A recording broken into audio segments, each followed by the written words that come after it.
Okay, is this war happening all the time, or at certain times, or am I involved all the time? You know what I mean? Yeah. So spiritual warfare is happening all the time. Okay. So that's happening, like, just worldwide. Spiritual warfare is happening all the time. Okay. In regards to your own, how many angels and demons are there? I have no idea. Does anybody? Is there? No, we don't have numbers. Okay. Yeah. Because they can only focus on one thing at one time, right? Correct. Okay. Correct.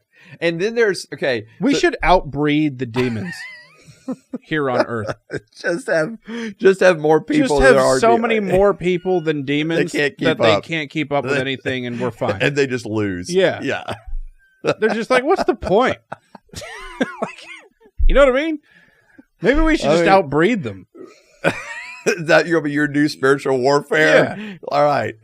All you Christian married couples. Yeah. Y'all need to have a lot of sex. A lot of babies. Have a lot of babies. We need to get to Mars. Quick. So we can start terraforming and get more people.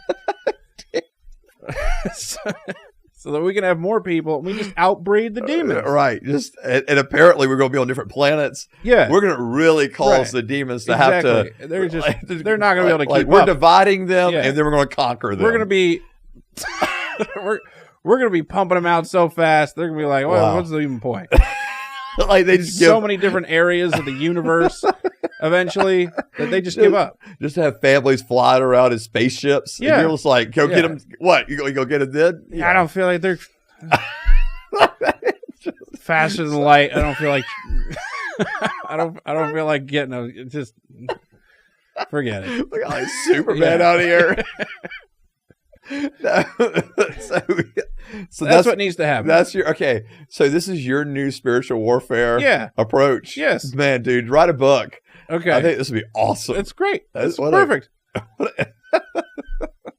If there's a finite amount of them.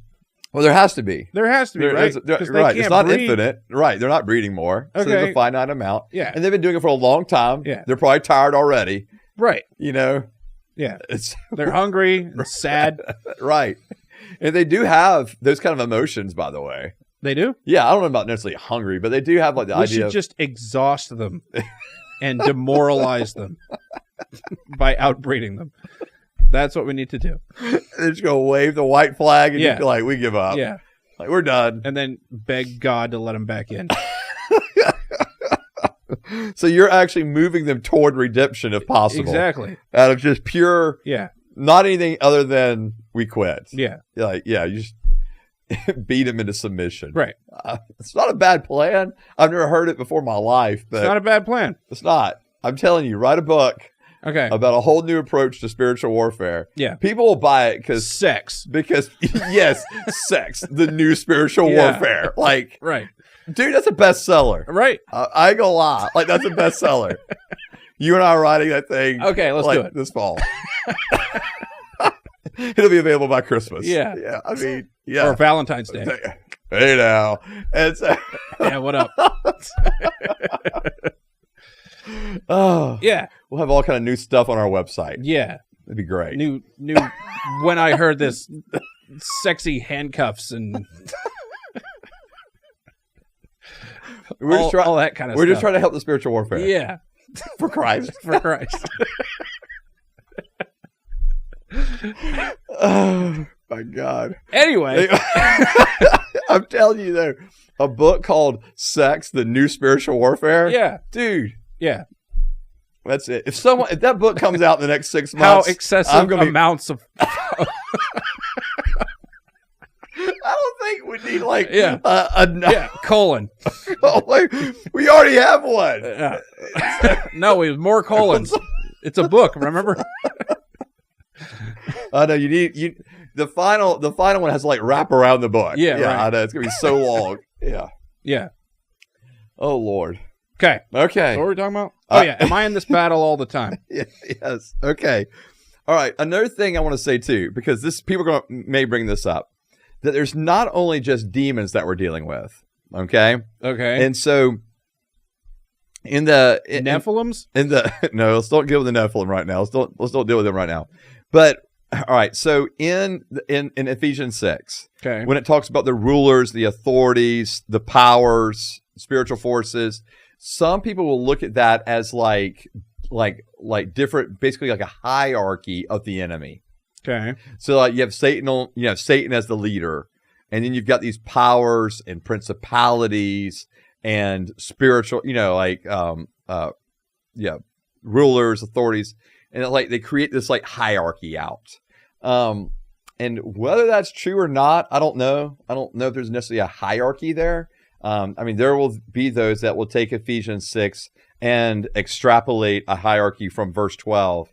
Whether that's true or not, I don't know. I just wanted to put that out there, that sometimes there's this idea that there is more than just Satan and demons, like that it's a very structured hierarchy within this kingdom of darkness. Well, what else? What would the other stuff be called? Well, yeah. So, like, for example, they'll talk about like principalities as being basically demons that are overseeing like whole areas. So different demons. Yeah, that just have like a greater, like almost like, I don't know if power or at least maybe a responsibility would maybe be the right word. Okay. Over particular areas. Okay. And some of this is derived from an encounter that happens in Daniel as well, where Daniel is praying and fasting, and Michael the archangel he's having this battle with this principality or this power. He calls him the Prince of Persia, and it's this idea that it's actually this demonic host that he is warring with. That's a video game. Really? That's a bunch of video games called Prince of Persia. Really? Yeah. Interesting. I had no idea. Mm-hmm. So, he's just a guy. Yeah. Okay. And so, but that's the thought process, is that, all right, well, here we see that it seems to be like there was this demon or this spiritual entity that was given this authority over Persia, and that's who the archangel is in war with, in battle with.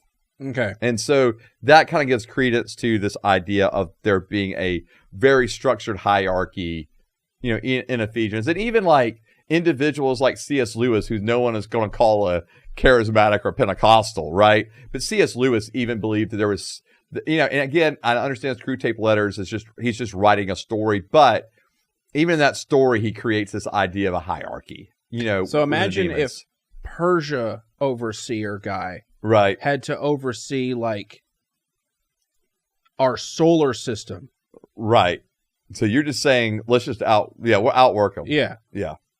I got you. You know what I'm saying? Right. Yeah. Like he just couldn't handle everything. Couldn't handle it all. Right. Yeah. And then he'd give up. Too much paperwork.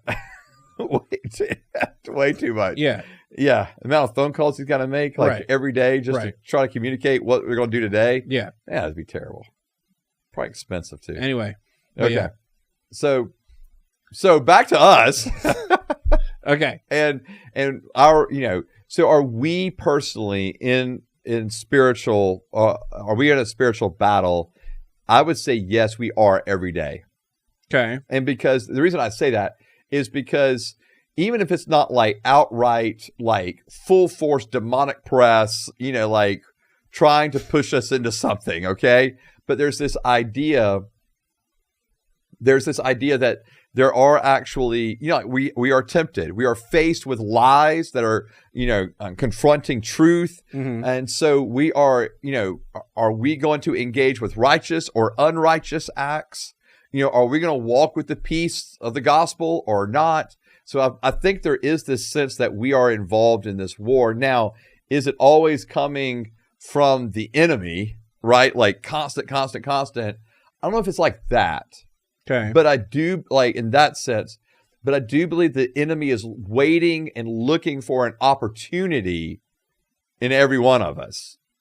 Okay. Right. To lead us astray. So in other words, it doesn't have to always be this like huge, massive sin or, oh my gosh, we're going to be demonized now, but this idea that they are looking for the opportunity to influence us, to lead us astray, to get us to believe a lie, those kind of things.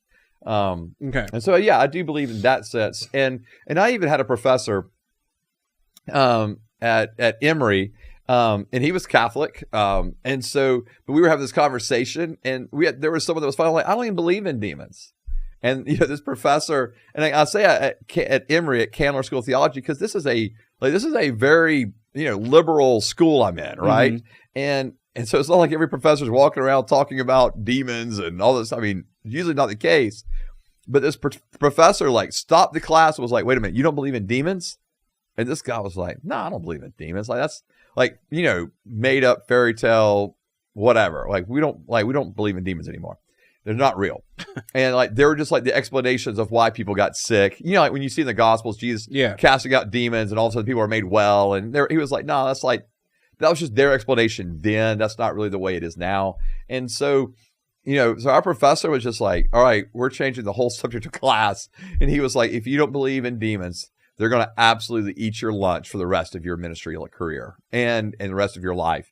And so he just went on talking about demons and their place and the spiritual warfare. And I honestly couldn't believe it was happening at Emory. It's not what I was expecting. But to have a professor that's not viewed at all within a kind of a crazy Pentecostal environment. And again, I mentioned he's Catholic because Catholics do have that history of believing in demons and therefore the needing of exorcists and those kind of things. They do the most demon stuff. They do a lot. Mm-hmm. Yeah, they do a lot. But also think about how many, and I'll say the Pentecostals in the same way, but especially when you're in third world countries and you're dealing with, straight up witchcraft, not just the secularism kind of here and I'm not making light of Wicca and stuff, but it's not it's everywhere, but when you're in these other third world countries, man, and you're dealing with straight up witchcraft and just crazy stuff. There is some heavy spiritual warfare that is happening there. And I'll say this too, when you're in environments where there is spiritual warfare happening, it can be it can have this feeling of being oppressed, an oppressive feeling, a dark kind of feeling that's over that area. Okay.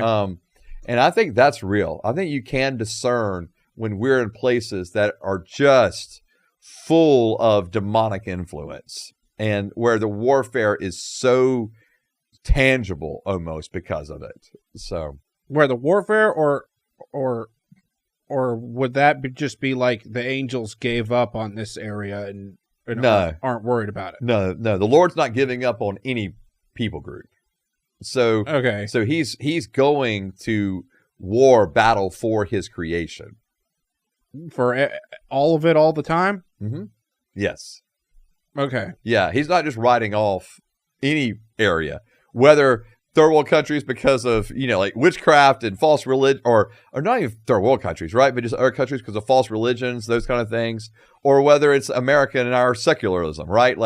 The Lord's not just going to write us off, be like, well, no, he's fighting for his people. Okay. Yeah.